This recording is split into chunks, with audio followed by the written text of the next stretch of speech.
जो जीता वही सिकंदर। ये मूवी मैंने 10 से या उससे शायद ज़्यादा बार देखी होगी। और इसी सिकंदर यानी द ग्रेट अलेक्जेंडर की कहानी हमें बचपन से स्कूल कॉलेजेस में पढ़ाई गई है, सुनाई गई है कि कैसे अलेक्जेंडर भारत पर अटैक करता है और बैटल ऑफ हिडास्पस में राजा पोरस को हरा देता है, पर उन्हें मारता नहीं बल्कि उनकी पर्सनालिटी और बहादुरी से इंप्रेस्ड होकर उन्हें उनका राज्य वापस कर देता है और फिर अपनी सेना को थका देखकर वापस जाने का डिसीजन लेता है। ऐसी कुछ कहानी हमने बरसों से सुनी है, पर जरा रुको, ये कहानी यहाँ पर खत्म नहीं होती। इस कहानी के और भी एस्पेक्ट्स है जो हमें इस वीडियो में जानना है, पर उससे पहले इस वीडियो को एंड तक देखना और अगर वीडियो पसंद आता है तो चैनल को सब्सक्राइब करना। यह आपके लिए तो फ्री है लेकिन मुझे इससे काफी हेल्प होगी। 356 BC अलेक्जेंडर का मैसेडोनिया में जन्म होता है। अपने पिता फिलिप II के खून के बाद अलेक्जेंडर 20 साल की उम्र में मैसेडोनिया की गद्दी पर बैठता है। अपनी महत्वाकांक्षा के चलते अपने खिलाफ उठने वाले आवाजों को अलेक्जेंडर बड़े आराम से दबा देता है। पर्शिया उस वक्त का सबसे बड़ा साम्राज्य था और ग्रीकों का सबसे बड़ा एनिमी। अलेक्जेंडर ईस्ट की ओर मिशन पे आता है और पूरा पर्शियन साम्राज्य डिस्ट्रॉय कर देता है। अब पर्शिया कन्क्वेयर करने के बाद यहाँ से अलेक्जेंडर की महत्वाकांक्षा बढ़ने लगती है कि उसे पूरी दुनिया जीतनी चाहिए। हिंदू कुश पर्वत क्रॉस करके अलेक्जेंडर 326 BCE में भारत आता है। उस वक्त तक्षशिला का राजा अंबी था, वो अलेक्जेंडर के सामने सरेंडर कर देता है। At the same time Bharat में कुछ ऐसी छोटी राज्य होती है जो अलेक्जेंडर का सामना करती है और कुछ राज्य उसके सामने सरेंडर कर देती है। भारत के पंजाब रीजन में झेलम नदी के ईस्ट में पोरस राज कर रहे थे। अलेक्जेंडर पोरस को सरेंडर करने के लिए कहता है, पर पोरस फाइट चुनता है। अब तक हमें जो भी रिकॉर्ड्स मिले उसके अकॉर्डिंग स्टोरी कुछ ऐसे जाती है। अलेक्जेंडर अपनी आर्मी के साथ झेलम के वेस्ट बैंक पर था और झेलम के ईस्टर्न साइड पर पोरस अलेक्जेंडर का वेट कर रहे थे। उस वक्त आज के झेलम को हिडास्पस कहा गया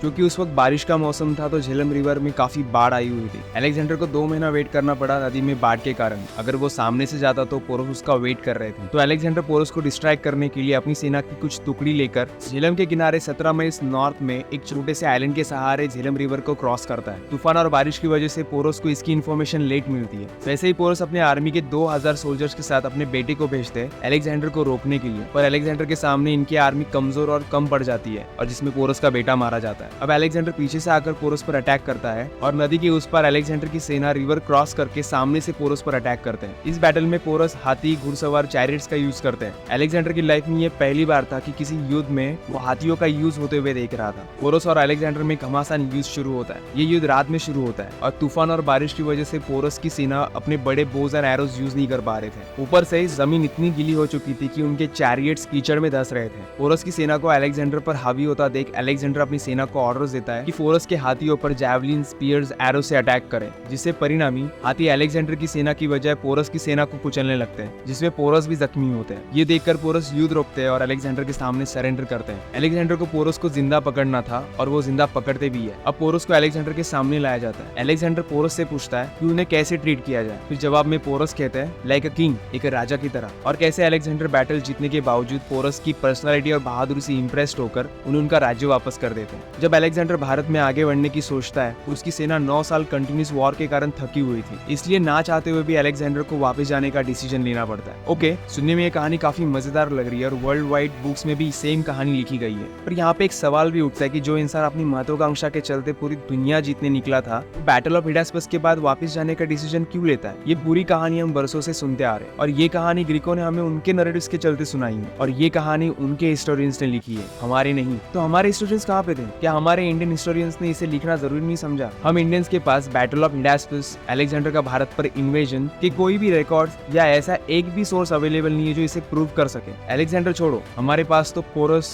पुरुषोत्तम, पौरव राज्य के भी ऐसे कोई रिकॉर्ड्स नहीं है जो इसे प्रूव कर सके कि पोरस भी उस समय एग्जिस्ट करते थे। क्या हमारे इंडियन हिस्टोरियंस ने इतना भी जरूरी नहीं समझा कि इतना बड़ा इवेंट हो रहा हो और इसे रिकॉर्ड करके ना रखे, आने वाली जनरेशंस को बताने के लिए कुछ भी ना छोड़े? हमें अलेक्जेंडर का जनरल सेल्यूकस निकेटर और चंद्रगुप्त मौर्य के रिकॉर्ड्स मिलते हैं जो बैटल ऑफ हिडास्पस के 5 साल बाद के, पर battle of Hydaspes, porous, Alexander की कोई भी रिकॉर्ड्स अवेलेबल नहीं है हमारे पास। चलो मान लेते कि उस वक्त नॉर्थ इंडिया और साउथ इंडिया का कांटेक्ट शायद कम रहा होगा, पर गांधार जैसा राज्य जिसने अलेक्जेंडर के सामने सरेंडर किया था, वहां पर भी इसके कोई सोर्सेज या रिकॉर्ड्स अवेलेबल नहीं मिलते। तक्षशिला यूनिवर्सिटी उस वक्त की फाइनेस्ट एंशिएंट यूनिवर्सिटीज में से एक थी जो कि कुछ ही माइल्स दूरी पर थी जब ये बैटल हो रहा था और जहां दुनिया भर से हजारों स्कॉलर्स, प्रोफेसर पढ़ाने आते थे। क्या उन्होंने भी ये जरूरी नहीं समझा कि इस इवेंट को रिकॉर्ड करके रखें? इवन तक्षशिला का राजा अंबी जिसने अलेक्जेंडर के सामने सरेंडर किया था और पोरस के अगेंस्ट में अलेक्जेंडर को बैटल ऑफ हिडास्पस में साथ दिया था, एटलीस्ट हम भी इस इवेंट के बारे में कुछ लिख सकता था, कुछ तो रिकॉर्ड रख सकता था। ठीक है, इंडियन साइट्स में कोई रिकॉर्ड्स या सोर्सेज अवेलेबल नहीं है और ग्रीक सोर्सेज पर थोड़ा विश्वास रखना मुश्किल है। और वैसे भी ग्रीकों की यह आदत रही है कि खुद को कैसा बड़ा चढ़ाकर ग्रेट साबित करना, हिस्ट्री को इन्वेंट करना, जिस पर हम विश्वास नहीं रख सकते। इसीलिए हमें फ्रेशली इंडियन हिस्ट्री को इंडियन पर्सपेक्टिव से देखना चाहिए। अगर आप मुझसे पूछते हैं तो मेरे ओपिनियन में इस बैटल के 3 एस्पेक्ट सामने आते हैं। पहले तो अलेक्जेंडर का भारत पे इन्वेजन हुआ ही नहीं था, और जो कहानी हमने सुनी है battle of Hydaspes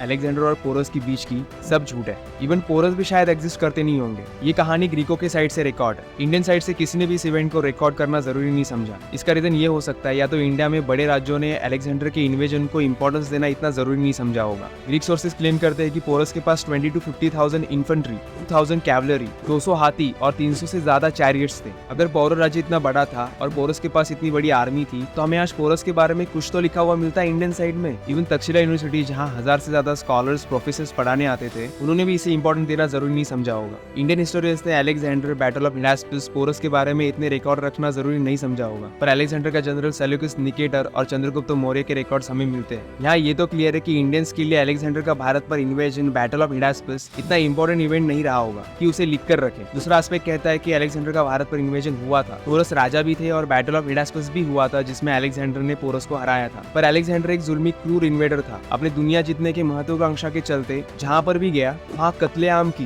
kingdom, cities destroy किया। इसे ये तो पता चलता है कि वो उदार नहीं था कि किसी राजा को उसका किंगडम वापस कर दे, वो भी उस किंगडम को जीतने के बावजूद। बैटल ऑफ हिडास्पस में अलेक्जेंडर का घोड़ा बुसिफुलस पोरस के हाथों मारा जाता है। इसे ये तो तय था कि अलेक्जेंडर ने डेफिनेटली पोरस को नहीं छोड़ा होगा। अब बैटल ऑफ हिडास्पस के बाद अलेक्जेंडर वापस जाने का डिसीजन लेता है क्योंकि उसकी आर्मी कंटिन्यूस वॉर के कारण थकी हुई थी। अलेक्जेंडर वापस जाने का डिसीजन तो लेता है पर इसलिए नहीं कि उसकी आर्मी थकी हुई थी। सच तो ये है कि अलेक्जेंडर की आर्मी ने आगे भारत में नंद राज्य के बारे में सुना था जो काफी बड़ा और ताकतवर था। नंद राज्य की ताकत के बारे में सुनकर ही उनका मोराल टूट जाता है, उनकी हिम्मत टूटने लगती है। वापस जाने का डिसीजन तो बस एक बहाना था। अब तक जितने भी वॉर अलेक्जेंडर ने लड़े होंगे, न जाने कितनी स्त्रियों का बलात्कार उसकी सेना ने किए होंगे, तो उनकी जरूरत तो वैसे भी पूरी हो रही थी। ये तो नंद वंश और उनकी विशाल सेना थी जिनके डर के कारण अलेक्जेंडर वापस जाने का डिसीजन लेता है। और तीसरा एस्पेक्ट ये है कि बैटल ऑफ हिडास्पस में पोरस ने अलेक्जेंडर को हराया था। अलेक्जेंडर का सबसे प्रिय घोड़ा बुसिफुलस पोरस के हाथों मारा गया था और इस बैटल में अलेक्जेंडर बहुत गंभीर जख्मी हुआ था। एक रिकॉर्ड के अकॉर्डिंग पोरस अलेक्जेंडर पर भारी पड़ रहे थे। तब अलेक्जेंडर ने युद्ध रोकने के लिए और दोस्ती करने के लिए पोरस के पास अपने कई लोग भेजे। इवन तक्षशिला का राजा अम्बी को भी भेजा, पर पोरस युद्ध कंटिन्यू रखना चाहते थे। जब अलेक्जेंडर पोरस के दोस्त मीरोस को पोरस के पास भेजता है तो पोरस युद्ध रोकने के लिए मान जाते हैं। और फिर सेम कहानी, पोरस अलेक्जेंडर के सामने जाते हैं और अलेक्जेंडर उनसे पूछता है कि आपको कैसे ट्रीट किया जाए, एंड पोरस कहते हैं कि लाइक अ किंग,